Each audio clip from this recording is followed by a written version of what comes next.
Hey everybody, welcome back. Monday Morning Briefing, episode number 125. It is September 24th, 2024, and didn't have one last couple of weeks. Been about a week or two, I guess, since we've had a Monday video, but we've been busy in the shop working on some new products and some other things we might talk about here in just a minute, and getting ready for our show that we have next week, which we'll talk about in just a second as well. But we were actually on vacation last week. We had a little trial run. Told you in the last video we do have a friend of ours that is helping us a little bit here, 1 or 2 days a week, just kind of helping us with some shipping issues and kind of keeping that ball rolling. So we were going out of town. It's kind of the family vacation. I haven't personally gone on this trip in probably 4 or 5 years, just because I've been busy in the shop and stuff and just didn't work out with everything else we got going on. And so this year went ahead and went, and it was a great time. And we went to the coast and did some fishing and stuff like that. If you follow us on Instagram, you might have seen a little bit of that. We didn't really get into any fish to speak of. We caught a lot of shark and stuff like that, but it was a fantastic trip. It was a lot of fun, and I tried to post a few little pictures here and there, but I was trying to just, kind of recharge a little bit and get out of the shop and try to stay off of social media as much as possible and just kind of relax. But Robin was in here a couple days last week, and she handled the shipping, so that I wanted to kind of see how that went without us here. We filled up bins before we left. There was a couple bins that I kind of forgot about, so she did have a couple, 2 or 3 shipments that she couldn't ship because we didn't have a certain part. She doesn't know how to cut yet and all that stuff. So, but in general, I think it went well. Everything seems to have run smooth, and that's what we're hoping for, is kind of slowly get into that mode to where when we go to a show like the one we're going to next week, or if we're at an event or something like that, or teaching a class somewhere, that you guys that aren't attending that stuff and you want to order something, that the shop can run without me being here. And so that's just kind of nature of the business, trying to get to that point. But she's working out great. She's doing a good job. But on that trip that we went on last week was not only a family trip. We also I taught a class last Friday in Baytown, and it was for the Houston Leather Guild, and it was a lot of fun. A great group of folks. They really seemed to enjoy themselves. I hope they got something from the class. But we did a new project, and I'm going to go ahead and leak it out here on the Monday video. This project will come out. I'm hoping the video will come out today or tomorrow. Well, actually, it'll probably come out towards the end of the week. We've got to get the patterns. We already have the pattern pack done. Everybody that took our class got the first print of that new pattern pack, and so they got that. We mainly worked on tooling. We didn't actually put the project together, but they got a complete kit and the pattern pack, and then they'll be able to use this upcoming video to put this together. And of course, we had a couple samples there that they could look at, but it was for this steno pad notebook cover. Really neat, simple little notebook cover. These steno pads are really popular. I've used them in the shop for years, and they're really handy. And this notebook is small enough yet big enough to where you can actually write in it if you're trying to keep a log for something, or if you're you work out of your pickup or something and you need something to be able to take notes on. This is a great size. It fit in there anywhere, not take up a lot of space. I did a little bit more of a complicated spine on it, which you'll see in the video. I did rolled edges on that, but it was just kind of fun. This is one I built, one of the first ones. It's kind of banged up. I've been using it in the shop, but we also built, we tooled one in the class. I've got the one in the video that we're making, as well as I made one as a gift for the man that hosted the class. And so it was a lot of fun. The class went well. We had multiple levels of toolers in there, so we really enjoyed that. Had some true beginners, and we had some people that pretty much knew what they were doing, and still hopefully got something from the class as far as little techniques or little subtle changes or different effects and things like that. And so I think what we're going to try to do is do that class here at the shop as well here pretty soon, and we'll keep you posted on that. We've got to get Wichita Falls behind us. That's our last show of the year. We've got to get that behind us, and then I'm hoping sometime this fall maybe we can do a class or 2 here in the shop. I know we've been talking about it. I've actually done 2 in here, but they've kind of been just private invite, just some kind of semi-local folks, just to see how the space works.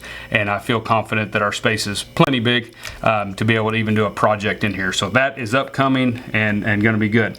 As far as the new products, we've got 2 more project videos that I'm working on as well, drawing the patterns up. I've made 3 or 4 of these things, and just because they're a little bit complicated to build. They're not super complicated, but there's a little bit more to them. You kind of got to stay ahead of yourself a little bit, and so I want the video to be smooth enough in my ability to put it together that you can follow along. If I'm trying to figure something out, that gets real kind of hard to follow in a video. So I feel pretty proficient at building this item now, and so that will be the next one after the notebook cover. Notebook cover, as soon as we get the first print of those in, that video will launch, and then if you want that, of course, it'll come with tooling patterns and all that stuff. But yeah, as far as that, other than that, I've been working on saddles. I've got 2 saddles going. I got another one going as well that's just kind of just one I'm making just for fun. I want to try some newer things, just real subtle design concepts and things of just changing, updating some of my patterns, working on that.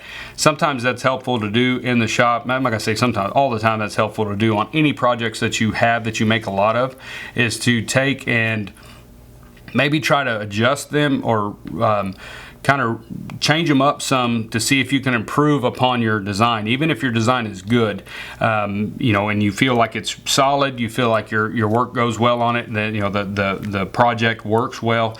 Always try to refine that a little bit. And sometimes it takes just building one for nothing, you know, that'll be for sale or whatever, but just building it your way so that you can make those subtle changes that'll improve on that design.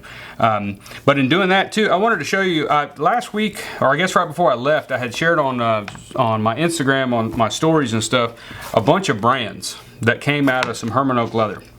Herman Oak traditionally does not purchase branded hides, from what I've been told. If you want to know the full scoop on branded hides with Herman Oak, talk to Adam or Robert at one of these shows, and they'll certainly visit with you about that. But occasionally, I guess they get some, and so the bad part about brands, and I love brands and old brands and things like that. And it's really neat seeing them in the leather. You see them a lot of times in your oil tans and Shap leathers and things like that. A lot of times you'll see a brand in there because they're a cheaper line leather, the chrome tan or whatever, and they allow for that. But Herman Oak for veg tan leather, they don't normally have branded hides. Not something that they try to purchase and try to make. But they end up with some occasionally, and I was tuned in on an opportunity to purchase some branded hides because of what we do for you guys for material packs. We can cut around those. A lot of times they're right in the prime spot of the hide, right there in the butt, or kind of right from the butt to the middle, you know, right in there. And it kind of ruins the highest value of the hide. Let's say if you want to get your fenders there or seat, you're kind of out on that. So most of us don't want a hide with a brand in it. But for us, cutting a lot of smaller things and things like that, I can certainly cut around them. The leather is phenomenal. Some of these branded hides that I rolled out, there wasn't hardly a blemish one in them, other than the brand. But the brand was in the wrong spot, right? It's in the spot that I wish it wasn't at, because that would have been a perfect spot for whatever it might be you want to cut out. But we made them work. We made a lot of material packs out of those. The leather, I've been tooling a bunch of this leather and some guitar straps and some different things. And yeah, the brand had no effect on the actual quality of the leather. The leather is, you know, danced around with all the other A's, B's, C's. That's what I've been telling you guys for a couple of years now. Your grading system is only on blemishes. So this one little brand in other than this brand, what I would call a grade hide or number 1 hide, a prime, right? A really good skin that's got no blemishes on it. This is the only blemish on there. Really reduces its value just because of where it is. And so that's the one thing you need to understand about grading, is that the grading system is not necessarily great. All these hides are tanned in the same vats. They're all run through the same process. They run in a lot all the way through together, and then they're graded and sorted at the end of the process. So if you're buying A's and spending that sticker price, so to speak, for A's just because you don't want a blemish one in the hide, you're really wasting money if you're making small items, because if you buy B's or even C's, you can get prime number 1 grade leather. You just have to work around where there are blemishes, cracks, marks, scars, those kind of things, which you can do, especially if you're cutting out small stuff. It's even easy in saddles, as long as I've got enough hides that I can't get a seat out of this hide because I've got to cut it out of that one spot, and if there's blemishes there, I may not be able to do that, right? But outside of that, cutting smaller parts, fenders, you know, those little things, you can work around that stuff. And that's part of learning how to cut, learning how to handle your material, We talked about that in that class. That was something that any craftsman in any situation, any kind of new endeavor, whether they're learning how to oil paint or sculpt or weld or fabricate or whatever they're doing, they have to learn two things. That's the most important thing. That is the material, its abilities, its limitations, its effects, the way it reacts to different things, and the tools that you have to use for that material. That's a craftsman's two most important and most challenging obstacles. There is learning the material he's working in and the tools to manipulate that material. And so that's part of Leathercraft, as we learn, is study on the material, study on exactly what you're cutting, what you're using, what you're looking at, the different brands, the different tannages, the different things, so that you become very familiar with that leather and how it's going to react. Makes it easier for you to choose what leather you're going to use for what project. And then also in that same vein, learning your tools, your knives, your mauls, your stamps, your forming tools, all of those things, becoming very familiar with those so that you can manipulate that material that you now know a lot more about. Because every piece of leather we pick up is different. I don't care if I've had leather react differently that was cut side by side to each other, and one of them tools up great and the other one, it's just got something different about it, right? And so you've got to be able to kind of predict those things and see that stuff happening. But that's a long-winded way of saying, just because a hide's got a brand in it, if you run across some, because there's a lot of companies that will sell branded hides at a very good price, just because that really, really marks down that hide because of that one little brand. The rest of the hide might be an A grade, really, if you get to studying it. But you've got that one brand in the way, right in the prime spot. And so if you don't really necessarily need that one spot, you can get a really good deal on some branded stuff. Not going to say that Herman Oak offers these. Like I said, this is kind of a weird deal. If they ever do have some, it's kind of odd for them to have any. But other companies, I think Wiggett and Craig used to sell some branded hides. There's a lot of other companies that will have a branded grade. And it's not something to be scared of if you're cutting a lot of small stuff. Give it a try.